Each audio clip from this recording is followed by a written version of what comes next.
Do you guys love hiking, but don't know which tours are most convenient for you as a beginner? Well, today you are going to know about the best hike tours for you, so stay tuned. No matter what your fitness level is, you can achieve all the hikes we are going to discuss now. And the best part is that they're all extraordinary in their own way. You just need to take a good look at your surroundings and embrace the path ahead. Number 1. Cun Sled in Sweden. This iconic path is completely cut through the breathtaking mountains, lakes, and forests of Swedish Lapland.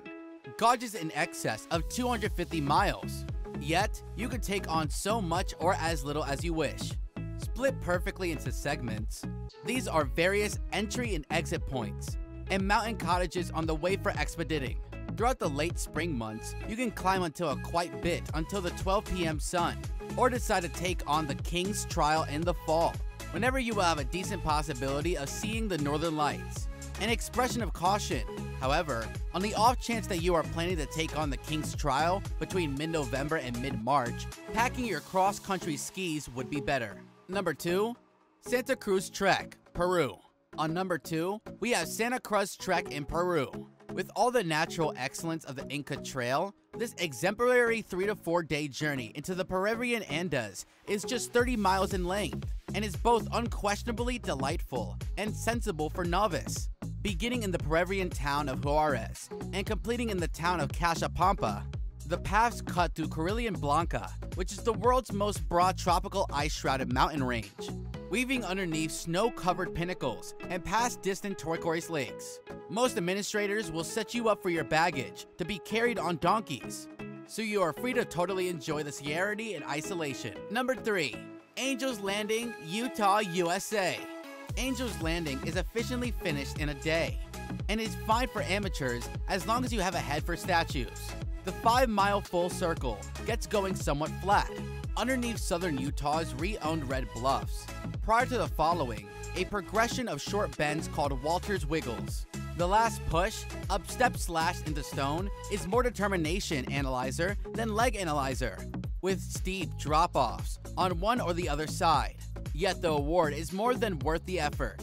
You will rise onto Angel's Landing itself, a tall, tight ton of rock at the summit of the path, encompassed on 3 sides by sheer bluffs. The view from up here out over the valley floor and Redstone's Tower of Zion National Park is extremely sensational. Number 4. Sunshine Coast Trail, Canada.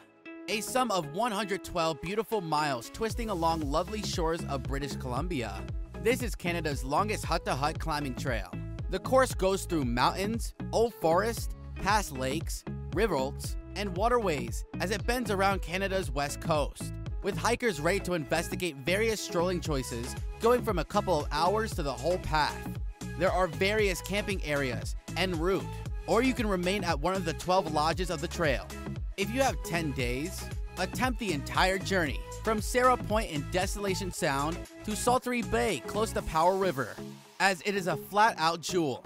Strolling isn't the main choice here either. The Power Forest Canoe Route imparts utilization of camping areas and cabins to the Sunshine Coast Trail, so whenever you have walked to the extent that you wish, you can paddle back once more.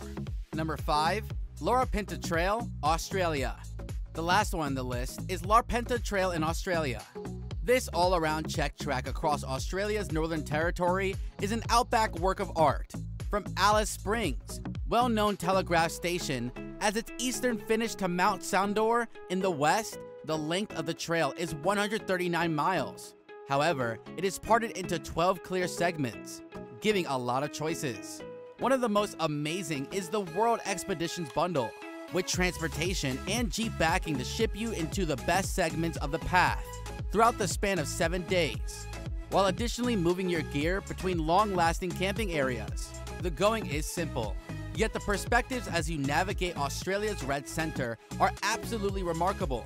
The course, which generally gets done with dawn on Mount Sandor, likewise takes in various hollowed aboriginal destinations, which nearby elderly folks license hikers to enter.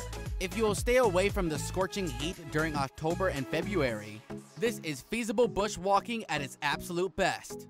So, which hike tour did you find the most fascinating? Do let us know!